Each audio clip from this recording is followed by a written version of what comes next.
We start by removing the bolts attached to the caliper. He moves the caliper out of the way to get access to and remove the old brake pads. Also unplug the brake pad sensor if the car has one.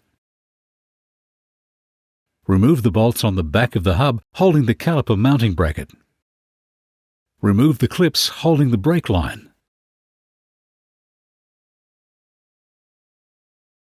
Loosen the bolt on the end of the brake hose and slide it out of the bracket. Be sure to have a drip tray or pan ready, as there'll be some spillage on the floor. Clean away any loose debris and spillage. Now we can start putting parts back in.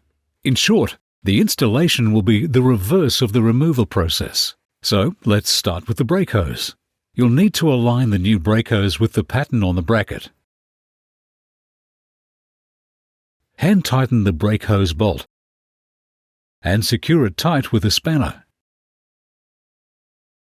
Depending on your make and model, DBA have OEM replacements for your brake calipers. Check out the Parts Finder section on our website to see what we have available for your vehicle. Be sure to fit the correct caliper for each side. Remove the safety cap to allow your new brake line to fit in the caliper. You can fit the new caliper in the reverse process. First, we fit the bolts to the caliper frame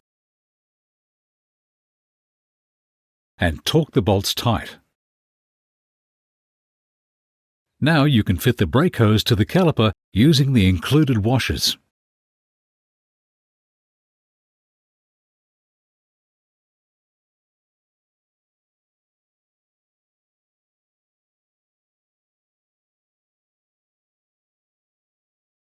Be sure to properly secure and tighten the brake hose at both ends and refit your clips to the brackets.